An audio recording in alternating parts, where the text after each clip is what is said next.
So imagine this. A major university, one of the biggest, is actually thinking about moving to a 4-day work week. For real.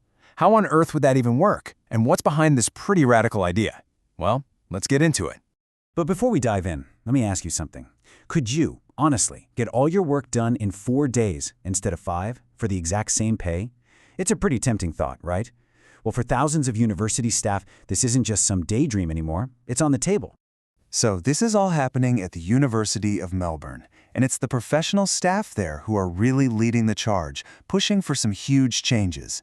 But the one that's getting all the attention, you guessed it, a 4-day work week.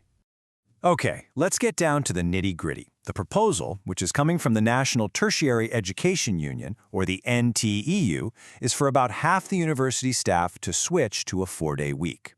Now, here's the crucial part. They're not talking about cramming 5 days of hours into 4. We're talking one less day of work for the exact same full-time salary. This is their headline demand for the new enterprise agreement, which is basically the big contract that locks in pay and working conditions for everyone. So that brings up the big question, right? Why is this all happening now? This isn't just about wanting a 3-day weekend. The truth is, it's a response to a crisis that's been brewing across the whole sector, and a lot of staff have just hit their breaking point. And if you look at the data, it's pretty shocking. A big national survey from late 2025 found that 76%, 3/4, of university staff are working in environments that are considered a high or very high psychosocial risk. Just to give you some perspective, that's literally double the rate for the general workforce. And it doesn't stop there. The same survey found that a massive 82% of staff said they felt emotionally exhausted.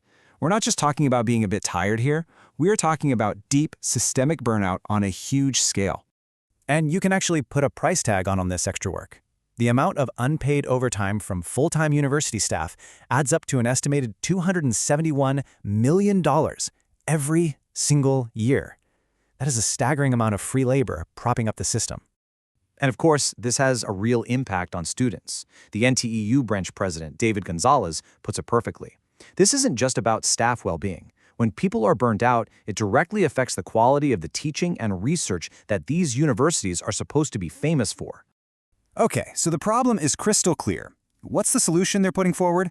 Well, the union isn't just asking for less work. They're actually proposing a very specific, evidence-based model that they believe can make this happen without productivity taking a hit.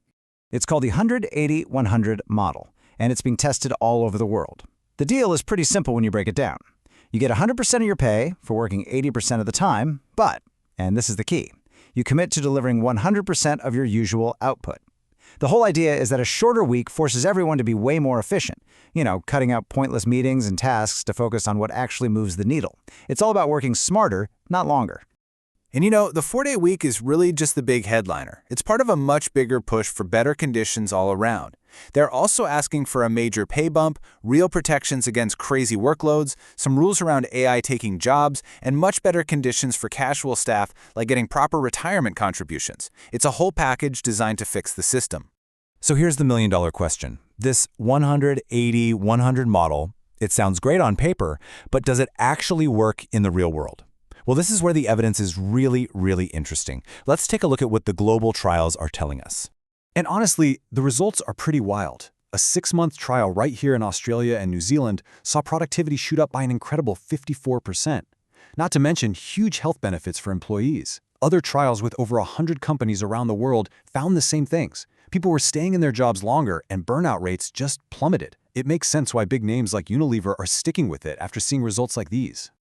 And if you need one killer statistic, this is probably it. Of all the Australian companies that gave the 4-day week a go, a massive 92% have made the change permanent. Think about that.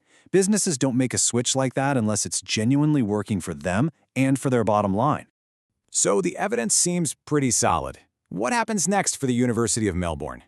Well, the path forward looks promising, but nobody's pretending it's going to be easy. You've got these huge potential upsides, right? It could set a precedent for the whole country, help the university keep its best people, and tackle that burnout problem. But on the other hand, there are some really tricky hurdles. I mean, how do you sort out rosters for student services that need to be open? And how do you make sure it's fair for everyone across all the different kinds of jobs? It's complicated. So where are things at right now?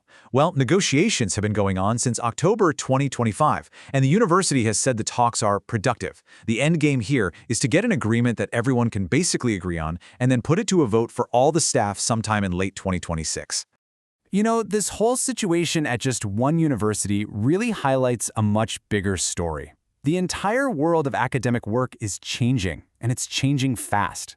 So for anyone who's in the sector or even thinking about joining it, just keeping up with these shifts is absolutely crucial for your career. And navigating all that change means knowing where to find the best information and opportunities.